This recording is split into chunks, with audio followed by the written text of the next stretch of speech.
You know what? When India got independence, the average lifespan of an Indian was around 35.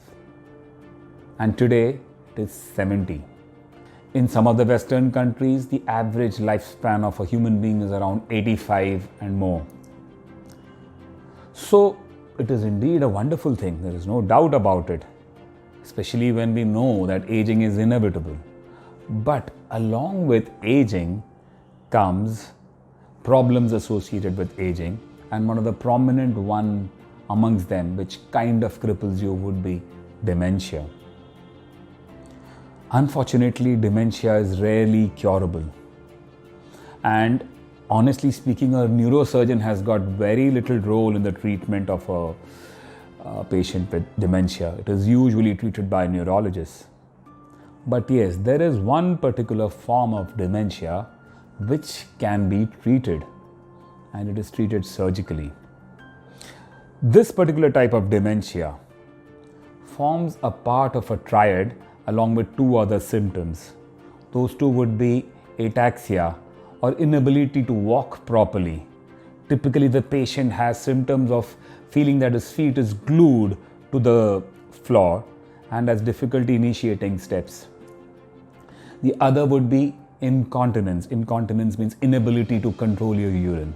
And these patients have the knowledge that he has to pass urine, but inability to control it before he reaches the toilet.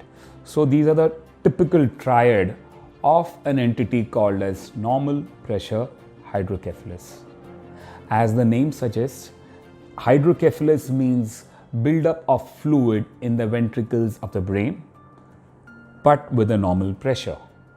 Normally, when there is fluid buildup inside the brain, there is increase in the pressure, but in this case, the pressure is largely in the normal range. Yes, it is slightly above normal, but largely in the normal range.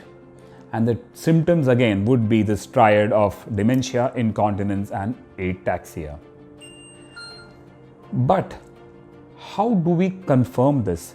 Because these symptoms can also accompany a few other disorders associated with dementia, like Alzheimer's, for instance. So how do we confirm this? We confirm it with an MRI in the first place. So MRI would show dilated ventricular system. The ventricles are dilated with cerebrospinal fluid. The cisterns, the basal cisterns, are also dilated with the ventricular fluid. And we see hyperdynamic flow across the aqueduct of Sylvius. That is a small tract which connects the third ventricle with the fourth ventricle. So this complex is suggestive of presence of normal pressure hydrocephalus radiologically. Now, apart from that, to really confirm whether surgery would be beneficial, we can do something called as a TAP test. So this TAP test largely consists of removing some amount of cerebrospinal fluid. So we remove some fluid, so the pressure goes down a little bit, and then we look for symptomatic improvement. So this test is done by a lumbar puncture, where a small needle is passed into the lumbar spine and the fluid is drained out. Some 30 to 40 ml of fluid is drained out. Now, this drainage of fluid is expected to bring about some improvement in the patient's symptoms. And once we see those symptoms, we can confirm that yes, a procedure which would ensure this removal of fluid on a continuous basis would bring about a good change in the patient's symptoms. And that procedure is called as a ventriculoperitoneal shunt, or a VP shunt. And that is precisely what we do. We make a small burr hole, insert a small catheter into the brain, and then the other end of the catheter is passed into the peritoneal cavity or the abdominal cavity. So there is fluid, so the excess fluid buildup is then diverted into the abdominal cavity, from where it is again reabsorbed into the system and the flow is continued. But that excess pressure which was causing these symptoms disappear with the placement of the shunt. Another interesting facet is, why do these symptoms come about? So what happens is, when the ventricles dilate, the fibers from the brain which supply the leg muscles, or which are responsible for our movement of the legs, and the bladder control, both these fibers pass very close to this ventricular surface. So as the ventricles are getting dilated, these fibers start getting stretched, and it is precisely the stretching of these fibers that leads to the symptoms of ataxia and incontinence.